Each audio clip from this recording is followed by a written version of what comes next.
Baahubali RRR తో Telugu cinema ఖ్యాతిని ప్రపంచ వేదికపై నిలబెట్టిన దర్శక ధీరుడు ఎస్ఎస్ రాజమౌళి. ఆయన సినిమాల గురించి అందరికీ తెలుసు. కానీ ఆయన వ్యక్తిగత జీవితానికి సంబంధించిన ఓ ఆసక్తికరమైన విషయం ఇప్పుడు మరోసారి చర్చనీయాంశంగా మారింది.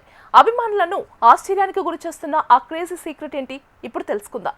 ఎప్పుడు సినిమా ముచ్చట్లతో బిజీగా ఉండే ఈ దర్శకేంద్రుడు తన కాలేజీ రోజుల్లో ఒక అమ్మాయి కోసం పడిన పాటలను గుర్తు చేసుకున్నారు.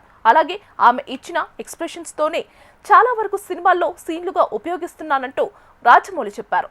టాలీవుడ్ హల్క్ రానా దగ్గుపాటి హోస్ట్గా వ్యవహరించిన OTT talk show the Rana Daggubati show Amazon ప్రైమ్లో the Rana Daggubati show OTT streaming అయిన విషయం తెలిసిందే. ఈ ఓటీటీ షోలో ముఖ్య అతిథిగా హాజరైన రాజమౌళి తన ఇంటర్ లవ్ స్టోరీ గురించి ఇంట్రెస్టింగ్ విషయాలు వెల్లడించారు.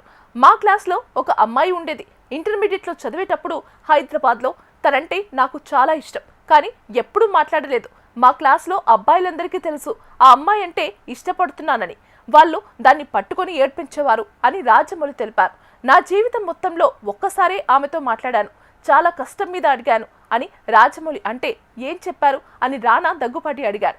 ట్యూషన్ ఫీజు కట్టావా అని అడిగాను అని రాజమౌళి చెప్పారు. దాంతో దగ్గుపాటి రానా ఒక్కసారిగా పగలబడి నవ్వాడు. ట్యూషన్ ఫీజు అడిగారా? భలే మనిషి. సారీ, నేను ఊహించుకుంటున్నానా మీరు ట్యూషన్ ఫీ అడగడం గురించి అని రాజమౌళితో నవ్వుతూనే అన్నాడు రానా.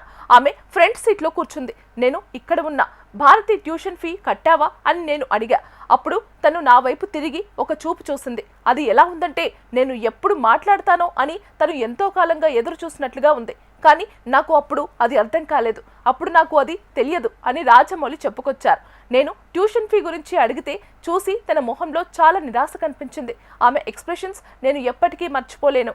అవి నా సినిమాల్లోకి ఏదో ఒక రూపంలో వస్తూనే ఉంటాయి. నానిని సమంత చూసే సీన్, ఈగలో నానిని చూసినప్పుడు ఇచ్చే స్మైల్, ఆ ఇమేజెస్ అన్నీ నా మైండ్లోకి వస్తూనే ఉంటాయి అని రాజమౌళి వెల్లడించారు. అది కేవలం ఒక్క నిమిషం జరిగిన సంఘటన కావచ్చు, కానీ జీవితాంతం గుర్తుండిపోయే జ్ఞాపకంగా మారుతుంది అంటూ తన ఇంటర్ రోజుల ప్రేమ కథ గురించి దర్శకధీరుడు ఎస్ఎస్ రాజమౌళి చెప్పిన మాటలు ఇప్పుడు సోషల్ మీడియాలో హాట్ టాపిక్ గా మారాయి. ఆయన చెప్పిన ఆ మధురమైన జ్ఞాపకం ఏంటి? ఆ ప్రేమ కథ వెనుక అసలు కథ ఏమిటి? ఈ వీడియో ప్రస్తుతం నెట్టింట వైరల్ గా మారి అభిమానుల దృష్టిని ఆకర్షిస్తోంది.